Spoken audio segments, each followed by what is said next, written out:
Now it's good, Prabhu? Yes. Yes, thank you. Thank you. Om Namo Bhagavate Vasudevaya. Om Namo Bhagavate. Om Namo Bhagavate Vasudevaya. Om Namo Bhagavate Vasudevaya. Om Namo Bhagavate Vasudevaya.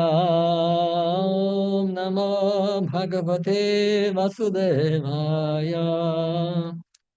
Hare Krishna to everyone.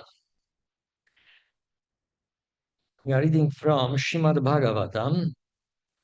Today is from Canto 7, Chapter 2, text number 13. Is it correct, Prabhus? Because you are... That's correct.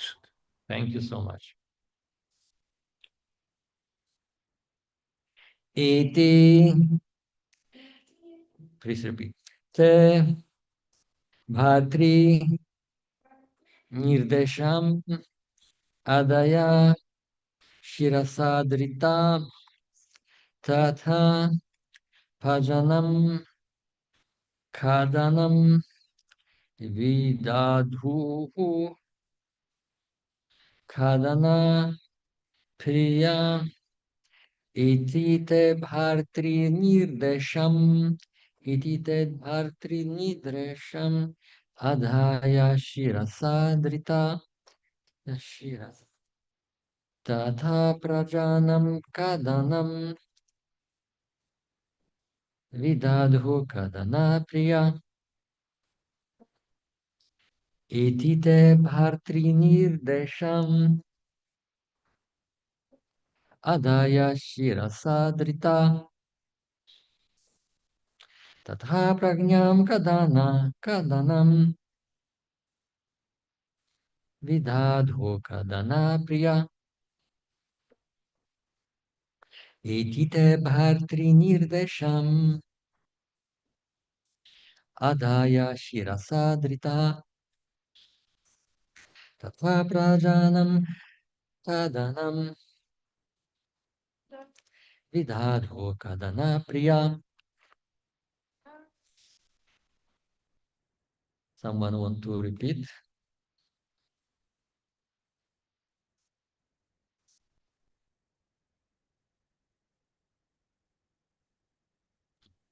Iti te bhartre nirdesham Iti te bhatri nirdesham adaya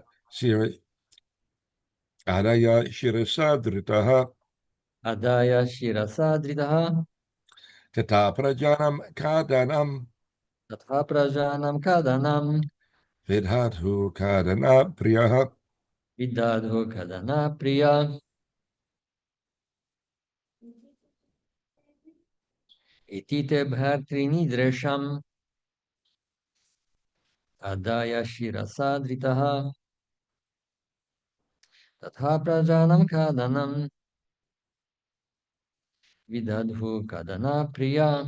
Iti das te de bhartri of the master nirdesham the direction adaya receiving shirasa with their heads adrita respecting tata so also prajanam of all the citizens kadhanam persecution vidadhu executed kadana priya who are expert in persecuting others.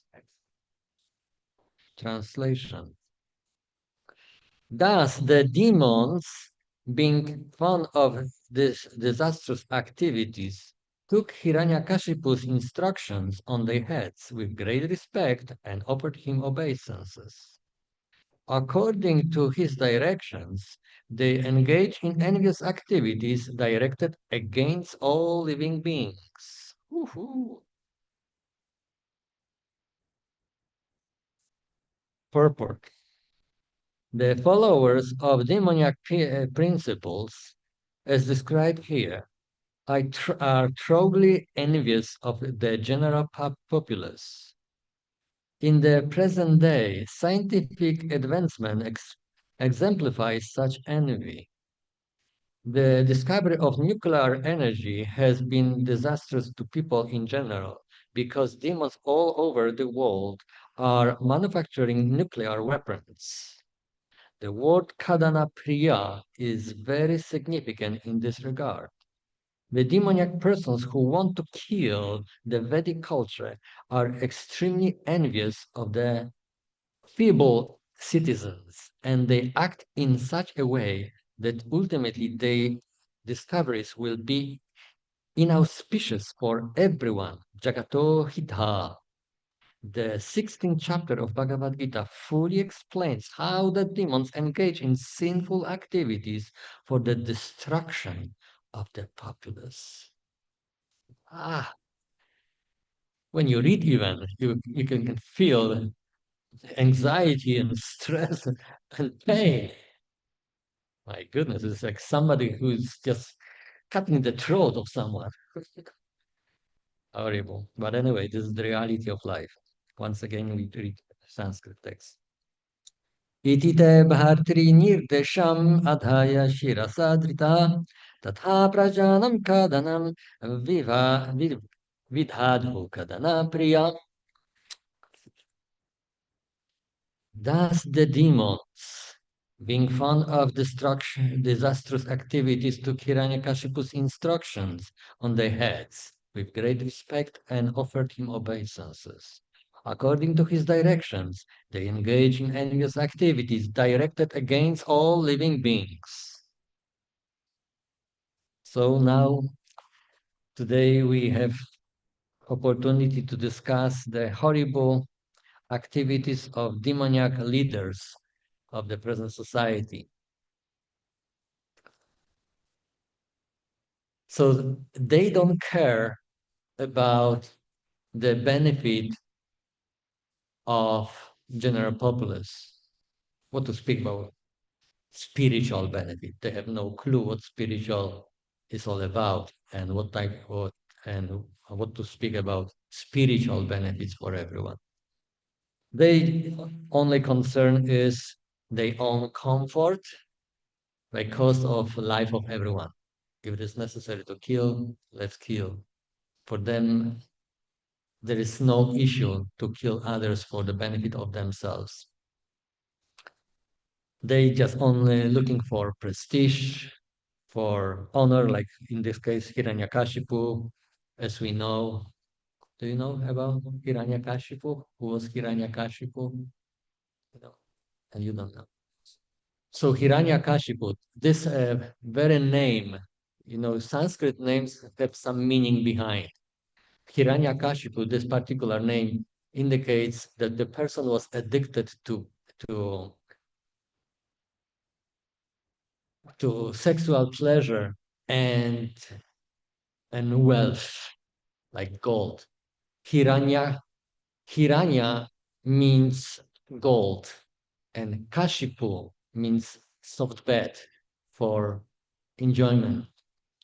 So this type of persons who just think only about sensual pleasure and material opulence, they are very much addicted to material sense gratification. This what count for them is only their own pleasure, very selfish, egoistic pleasure, benefit, enjoyment. And they don't care about others. They care about themselves. They have needs, they have wants, they have desires, so then it should be fulfilled. And how? It doesn't matter, with cost of everyone else. So they have very exploitative nature. And Hiranyakashipu is perfect example of such such mentality, demoniac mentality. He was first-class demon who was addicted to material sense gratification and don't care about anybody else. So nowadays, maybe we don't have such powerful, like Hiranyakashipu demons who were able to conquer all world, but we have some followers of Hiranyakashipu. Like Srila Prabhupada mentioned that even modern science is a perfect example of envy manifested by such demoniac leaders nowadays. Why? Because instead of using science to prove spiritual existence, spiritual reality, how to, by studying spiritual reality, we can benefit spiritually, they creating something complete opposite. How to destroy opportunity to benefit in spiritual way. In the Vedas, we can find a lot of different passages and statements and conclusions that human form of life is extremely precious. Why is so precious and valuable? Because human form of life is equipped with higher intelligence, more developed intelligence by which we can understand things in proper perspective. If we understand by very simple analysis who actually we are, do we as we are this material body and mind, or we are something more than this material body and mind? If we have understanding that we are this material body without understanding something more than this, so then naturally our focus will be only on gratifying our senses that our body consists of. But body is nothing else like that matter. But this what making body alive is spiritual power. In the and is perceived by energy of this spiritual power in the form of consciousness. Consciousness is the energy of the soul, the powerhouse, spiritual powerhouse, the soul, Jiva Atma, this Sanskrit term, Jiva Atma, spirit soul. So we actually, we are not this material body, but we are Jivatma, we are eternal spirit soul. And the spirit soul, being spiritual powerhouse, emanating this energy in the form of consciousness, is able to animate this body, is able to animate this body and activate the senses and mind, and also intelligence. Unfortunately, intelligence is misused nowadays for such things like even science to just create nuclear weapons, which is meant for what? To benefit spiritually everyone? No, to destroy everyone. Complete opposite. So this is the symptom of envy. Something that is connected with destruction is a symptom of ignorance. And ignorance is and and uh, and and envy is just this is just symptom of ignorance. So what to do? Should we fight against these demons? If we have enough spiritual strength and power, then yes. But there is, I am from Europe, from Poland, and in Poland people have such some proverb in regard of helping others. Before you help others, first, like this is the statement exactly to the doctor. So if we are doctor, So before you start to cure others, cure yourself first. If people will see that you are able to cure yourself, so they will trust you. So then that means that you are qualified to cure others. If you are not able to help yourself, how you can help others? So before we will try to help others, first we need to help ourselves spiritually. So how to do this and how to understand this point? Well, if we understand that we are not this body, but we are eternal spirit soul, so then we naturally will invite to our life spiritual activities and spiritual behavior, following spiritual philosophy of life, which can benefit us tremendously. Because whatever spiritual reality we invite to our life, we will benefit spiritually. This means that there will be eternal benefit if we remember that we, being not this material, temporary, fragile body, but we are eternal spirit soul. So this means that even if we will be not able to achieve ultimate spiritual success, so then if our body will die, we as eternal spirit soul, we transmigrate to another body on the basis of our activities that we perform, and we will get another body that we serve for. And then there will be possibility for us to continue this process of spiritual benefit, to achieving spiritual benefit. So some of us, not everyone, but some of us were so fortunate that we accepted to our life spiritual reality, and we are very eager to benefit spiritually. Therefore, we performing all these different spiritual activities, why like spiritual meditation, spiritual study, spiritual conversation, spiritual activities, spiritual behavior, spiritual culture, everything we try to spiritualize. Why? Because we actually, before we accepted the spiritual existence, spiritual reality, we were in material existence under influence of who or what? Under influence of the spirit, this demoniac mentality full of envy,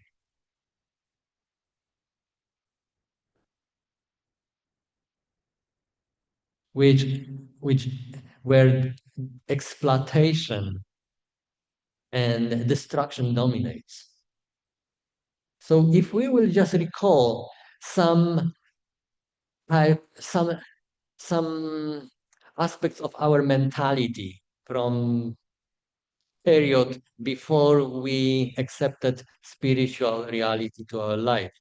So we were always thinking, how to benefit ourselves. At least I'm talking about myself. I was thinking how to gratify my senses, how I can enjoy, how I can squeeze from everything what surround me to get what I want. How I can enjoy with my senses, how I can utilize, I can use others and different objects for my own sense gratification. And if others will suffer of this, so what? This is the life. And we can see that how the life looks like. So what's the problem? If he is weaker or sicker, whatever, so this is his problem, not my problem. So let's enjoy. Whoever is stronger will benefit and will be on the top. This is the law of jungle. And I was thinking, yeah, because there is constant competition, constant exploitation. So then law of jungle dominates. So whoever is stronger will survive. So this type of demoniac mentality was injected by leaders, because everything starts with top, with the leaders. All others are just, we shouldn't say innocent, But to a certain degree, yeah, innocent populace who just follow blindly the followers. Those who are a little bit more intelligent, they are trying to be a little bit more rebellious, at least to reform their own lifestyle and way of thinking, and they don't try to follow this general populace that following blindly these demoniac leaders. And as soon as this type of rebelliousness appear in our heart, Krishna, who is situated in our heart as Paramatma, super soul, hearing our desires, our mentality, our consciousness, is helping us to come to the association of those who think in the same way, like bhakti yogis. And by his causeless mercy, when we meet bhakti practitioners who cultivate spiritual values of life, so we were exposed to the spiritual reality and we can benefit in this way. But what happened when we join this association, the society of those who practice and cultivate spiritual reality, like we call Krishna consciousness? So when we meet those who practice Krishna consciousness, and on the very beginning, we see huge difference between them and us. Oh my goodness, they are like personifications of angels. They are walking angels on this earth planet. They are they portray so sophisticated. They are so personal, and they cultivate absolute truth. And look at their behavior, their principles of life, their culture. Everything is so sophisticated in our eyes. But unfortunately, fortunately, we met them. Fortunately, we open ourselves to accept the spiritual reality of life. But unfortunately, we join together with our lifetime enemy, our mind. When our mind is not purified from all this material demoniac influences, has tendency to mislead us. Therefore, Krishna in Bhagavad Gita, talking about the science of self-realization, is explaining that that uncontrolled mind is our enemy. And as soon as we learn the art how to control our mind, it becomes the best friend. So we actually uh, live with the worst enemy, demoniac mind. And despite of our first impression when we join Hare Krishna society, Krishna conscious uh, practitioners, so we have these beautiful experiences. We appreciate, we honor, we respect, all these things like that. However, in due course of time, because mind has tendency to make everything casual. Therefore, we have the statement that familiarity brings contempt. So the more we became familiar with something, we we perceive less and less value of this. Just like sometimes we see even in material relationships, like in marriage, you can see also similar aspect. On the beginning, before marriage, they were expressing love. I love you. There were some flowers. There were some presents. This sweet words.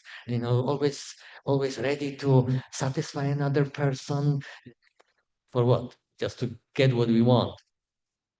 But as soon as marriage appear, uh, we are constantly with the same person, day after day. There's nothing special, nothing extraordinary. I see this person all the time. We talk, we walk, we eat together.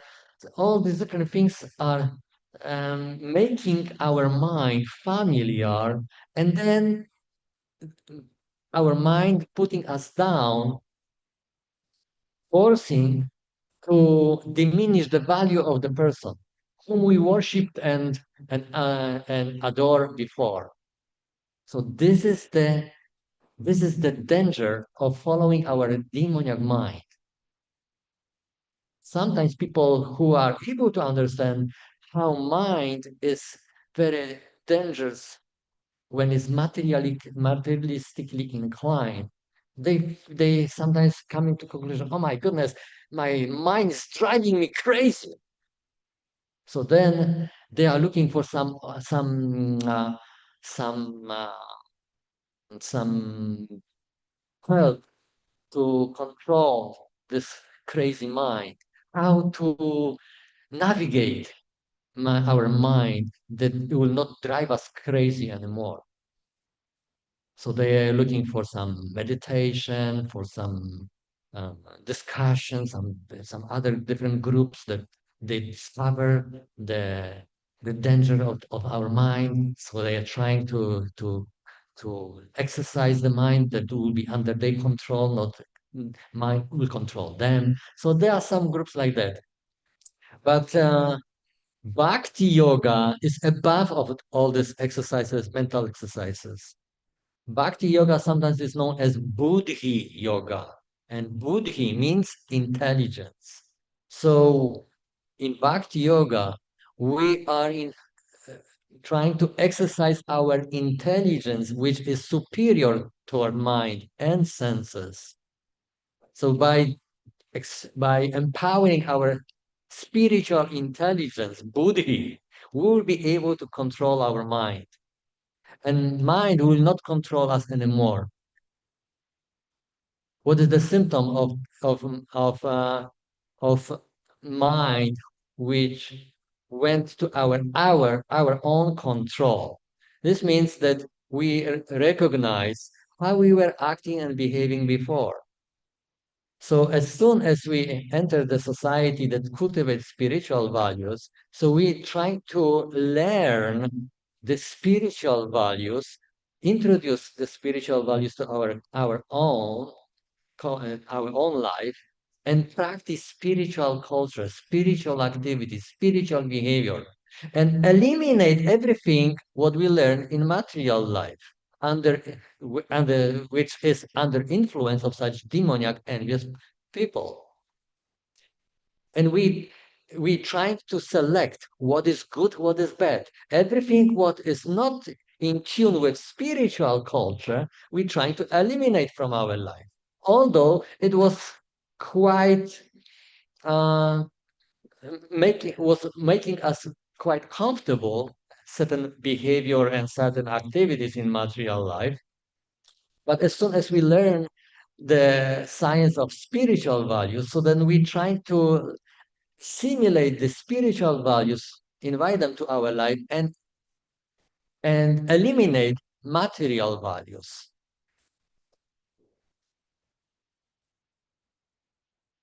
Krishna, who was 5,000 years ago present on this earth planet, he has many sons. One of them, whose name was Pradyumna, he was in such love with his great father, with Lord Krishna, that, of course, every one of us, either Pradyumna or Krishna or any one of us here, we are all individuals. And we have, as individuals, we have right to have our own desires, needs, right to perform certain activities and to our own behavior, etc. Pradyumna has also, as individual, has a right to his own behavior or desires or activities. However, due to love, pure love to Krishna, he was analyzing Krishna's desire.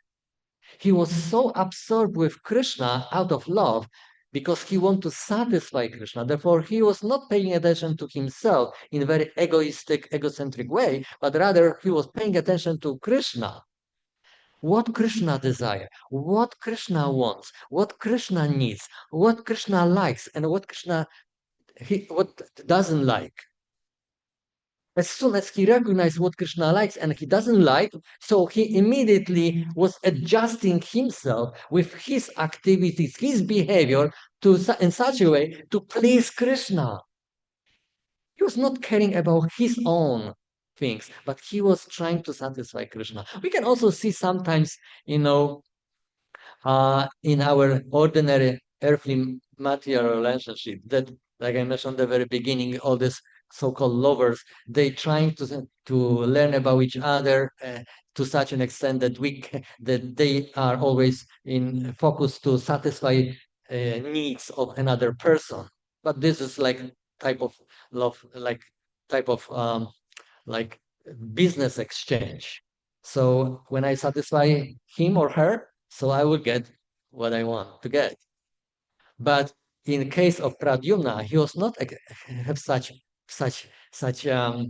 business type of mentality that he was doing something for Krishna's satisfaction in exchange. No, he just was only focused to selfishly satisfy Krishna, and he was using himself just to be an instrument for Krishna's satisfaction.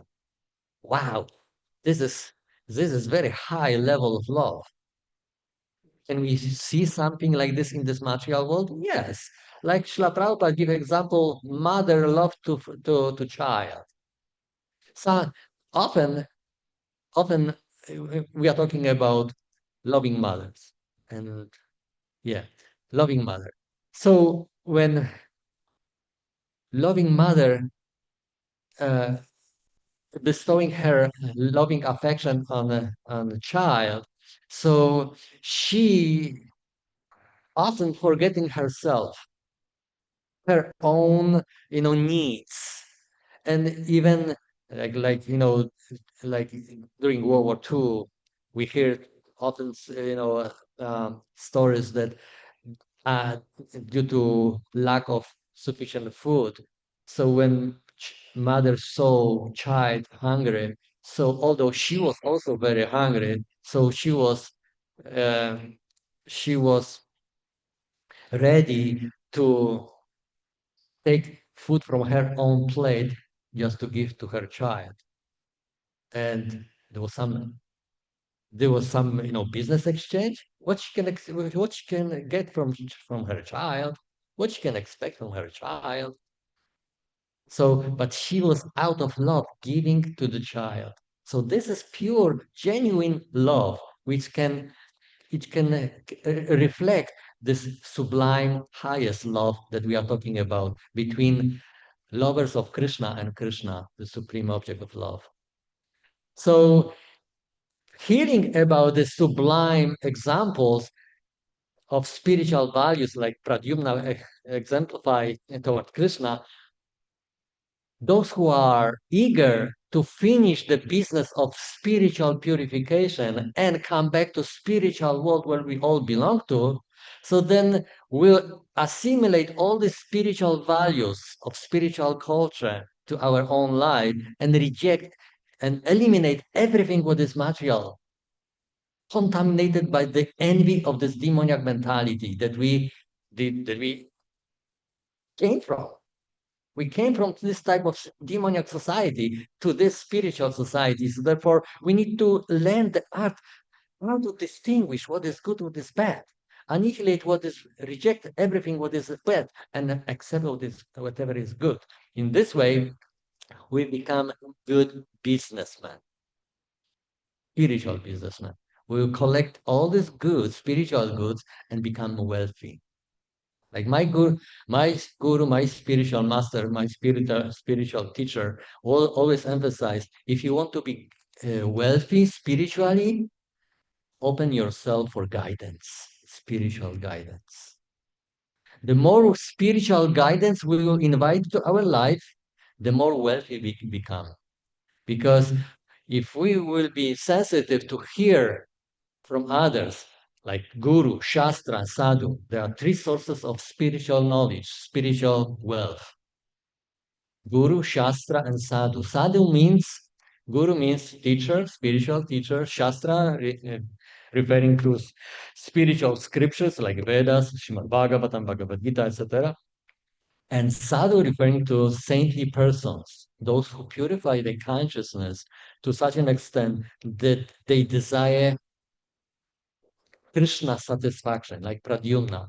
They are focused to satisfy Krishna by their actions and by their activities. So therefore, they are purified to the level of being saintly person.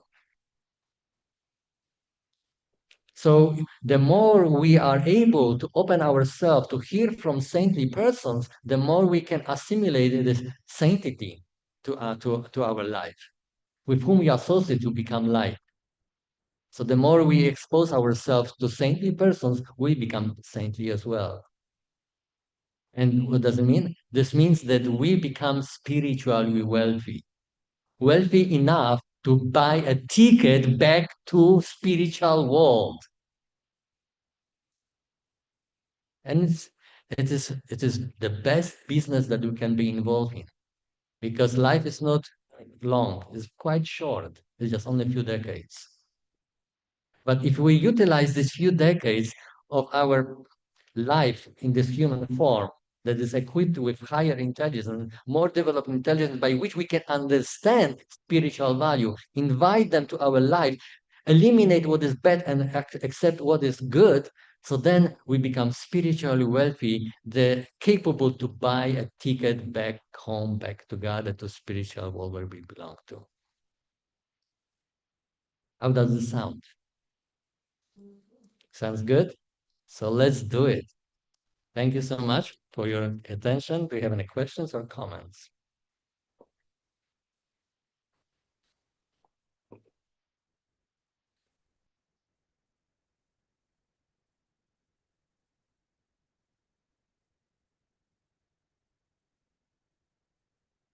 Questions? No comments?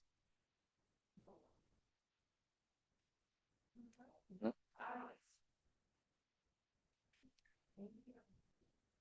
You're very welcome. Excuse me? Thank you. Thank you so much. Thank you. Спасибо. How is, thank you very much. Спасибо. Большое спасибо. Thank you. Yes, I have no chance to prepare more details on this particular subject that we are studying today, but I think it is quite simple points about demoniac mentality that emanates envy, meant to destroy others, and being situated in spiritual life, we don't want to destroy others, we want to benefit others. And of course, if we will cultivate spiritual values, naturally we will invite spiritual culture to our own life, and we will manifest this in the form of attention for the guidance, and of course, appreciation and gratitude to those who are able to give guidance. And naturally, the more we respect these persons, the more we can inspire this person to give us more. Because if the person is capable to give something, most probably he can give even more. So what to do? We cannot bribe the person with some, okay, how much? $50, $100? How much? No, we cannot bribe a spiritually enlightened person in this way. But we can inspire this person by expressing our gratitude, by showing our respect, by expressing our appreciation. So in this way, the person whom we appreciate will be encouraged to share something more. Because if person is able or capable to appreciate the value of spiritual message, so then naturally is ready to accept more. So then a person who is capable to give more will be able to give more. But if person is not able to appreciate, so this means that this is the end. He will not share more because the person is not ready yet. So therefore, spiritual life is like symphony. We can see all different aspects of life in spiritual existence.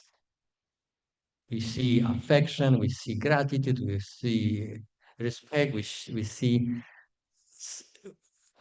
so many beneficial things. So therefore, the more we embrace spiritual life, spiritual culture, the more we'll benefit and our mind will become more peaceful, not crazy, but more peaceful. And when it's peaceful, it's more blissful. And this is the way how we can enjoy our life, how we can be pleased and happy and happy. Yeah. Thank you so much for the nice class. You're welcome. So you mentioned about the importance of making our mind our best friend.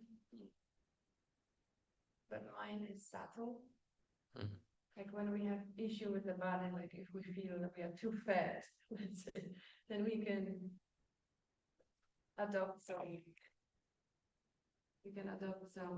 weight loss programs. So if you feel that we are sick, we can take some, herbal medicines, things like that. So it's easier. But the mind is subtle. You cannot just like you don't see it. You cannot like shape it. So what are some practical ways of the steps one can take to help the mind with this transition from the worst enemy to the best friend? Did devotees on the Zoom hear question?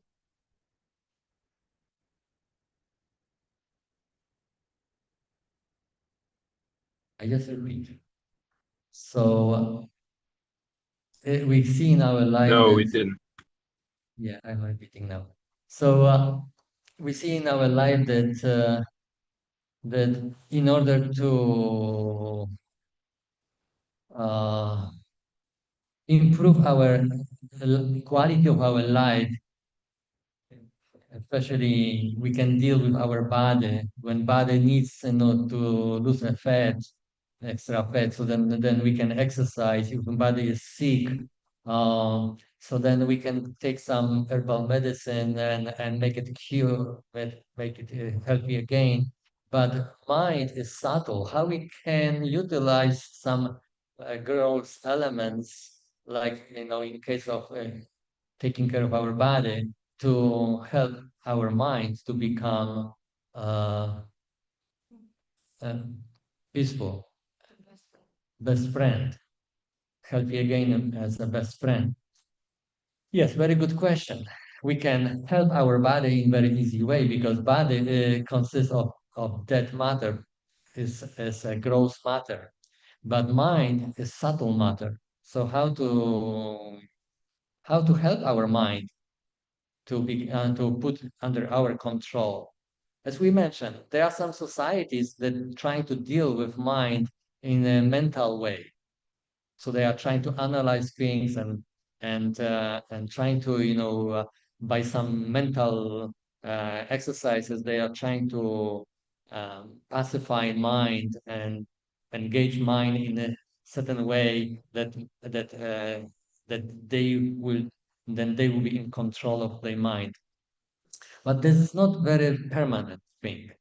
Better is to train intelligence because superior than senses is mind, but superior than mind is intelligence. So when we will train our intelligence, so then we can control our mind and make mind under our control and act and behave as we want, not as mind wants.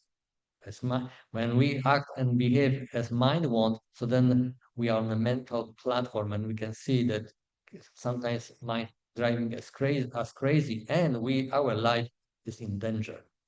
But if we are able to control our mind, mind can become our best friend. So how to do this? By developing spiritual intelligence. What is the method? Listening Srimad Bhagavatam class every day. By spiritual discussions, we can assimilate knowledge. Knowledge is key to success. This is Robert.